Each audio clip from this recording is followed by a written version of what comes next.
ব্রাহ্মণবাড়িয়ায় নিজ কন্যাকে ধর্ষণের অভিযোগে রফিকুল ইসলাম নামে এক পিতাকে গ্রেপ্তার করেছে পুলিশ। বুধবার 20 মে বিকেলে অভিযুক্ত রফিকুল ইসলামকে বিজ্ঞ আদালতে পাঠানো হয়। এর আগে ভোররাতে শহরের ছয়ঘরিয়া এলাকার ভাড়াটে বাসা থেকে তাকে গ্রেপ্তার করে সদর থানা পুলিশ। গ্রেপ্তারকৃত রফিকুল জেলা নাসিরনগর উপজেলার নূরপুর গ্রামে সিরাজ মিয়ার ছেলে।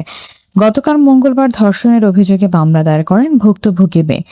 মামলায় উল্লেখ করা হয়, ভুক্তভোগী কিশোরীর মা রোজিনা বেগম বিগত 6 বছর ধরে সৌদি আরব প্রবাসী।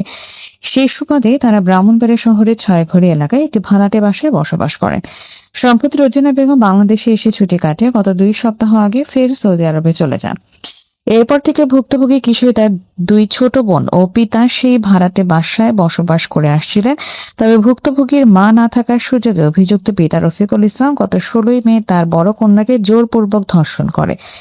পরে বিষয়টি কাউকে না জানানোর জন্য হুমকি প্রদান করে। পরে গেল 18 মে সকালে ফের ওই পিতা তার কিশোরী কন্যাকে ধর্ষণ করার চেষ্টা করে। এই সময় কিশোরী পালিয়ে গিয়ে বিষয়টি আশপাশের লোকজন থেকে অবগত করে। পরে সদর মডেল থানায় পিতার বিরুদ্ধে ধর্ষণের অভিযোগ এনে মামলা দায়ের করে। সদর থানার ভারপ্রাপ্ত কর্মকর্তা মোহাম্মদ শহীদুল ইসলাম জানান, কন্যাকে ধর্ষণের অভিযোগে পিতার বিরুদ্ধে সদর থানায় মামলা দায়ের করা হয়। এর পরপর পুলিশ অভিযান চালিয়ে অভিযুক্ত পিতাকে গ্রেপ্তার করে বুধবার বিকেলে অভিযুক্ত ওই পিতাকে বিজ্ঞ আদালতে পাঠানো হয়েছে।